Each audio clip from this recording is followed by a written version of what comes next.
Jammalamadugu MLA Adinarayana Reddy కుమారుడిని హైదరాబాద్ లో పోలీసులు అరెస్ట్ చేశారు. నార్సింగ్ పోలీసులు సుధీర్ రెడ్డిని, జమ్మలమడుగు ఎమ్మెల్యే ఆదినారాయణ రెడ్డి కుమారుడు సుధీర్ రెడ్డిని అదుపులోనికి తీసుకున్నారు.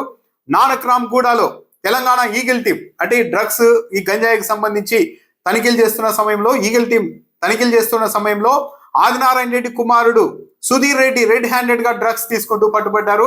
ఈయన ఇదివరకు కూడా 2 సార్లు డ్రగ్స్ తీసుకొని పట్టుబడ్డారు. ఇది 3వసారిగా చెప్తూ ఉన్నారు. సుధీర్ రెడ్డితో పాటు మరో అతడి స్నేహితులు ఇద్దరిని కూడా పోలీసులు అదుపులోనికి తీసుకున్నారు.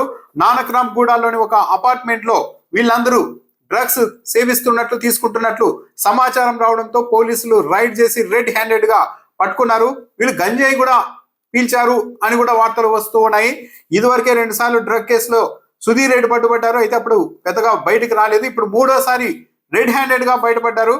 ఆయన మీద పరీక్షలు నిర్వహించగా డ్రగ్స్ పాజిటివ్ గా కూడా వచ్చింది. అంటే డ్రగ్స్ తీసుకున్నారు అన్నది టెస్టుల్లో కూడా నిర్ధారణ అయింది. దాంతో పోలీసులు సుధీర్ రెడ్డిని అతడి ఇద్దరి స్నేహితుల్ని అదుపులోనికి తీసుకొని డి అడిక్షన్ సెంటర్ కు తరలించారు.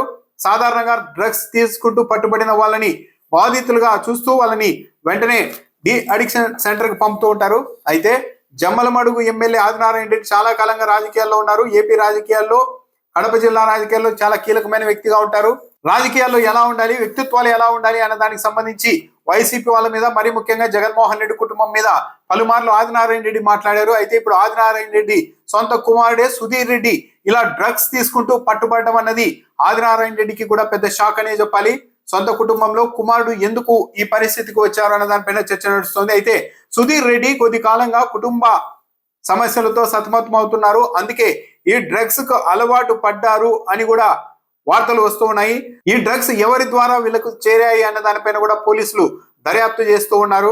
సో మొత్తం మీద అయితే ఆదినారాయణ రెడ్డి పరువుకు సంబంధించిన వ్యవహారం అని చెప్పాలి. ఆదినారాయణ రెడ్డి కుటుంబ పరువుని కుమారుడు రోడ్డున పెట్టారని చెప్పాలి.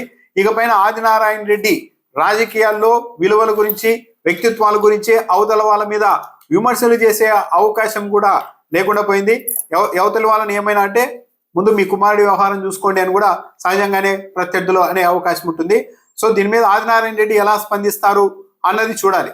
సుధీర్ రెడ్డి అతడి స్నేహితుల నుంచి గంజాయి కూడా పోలీసులు స్వాధీనం చేసుకున్నట్టు కూడా వార్తలు వస్తున్నాయి. ఈ గంజాయి ఎక్కడి నుంచి వచ్చింది అన్న దానిపైన కూడా పోలీసులు ఆరాధిస్తున్నారు. ఒకవైపు ఏపీలో ఇదే కూటమి ప్రభుత్వం గంజాయిని నిర్మూలిస్తాం, గంజాయి లేకుండా చేస్తామని ఒకవైపు చెబుతూ ఉంటే, ఆ కూటమి పార్టీకి సంబంధించిన ఎమ్మెల్యే కుమారుడు గంజాయి తీసుకుంటూ డ్రగ్స్ తీసుకుంటూ హైదరాబాద్ లో పట్టుబడడం అన్నది ఇప్పుడు దుమారం రేపుతోంది.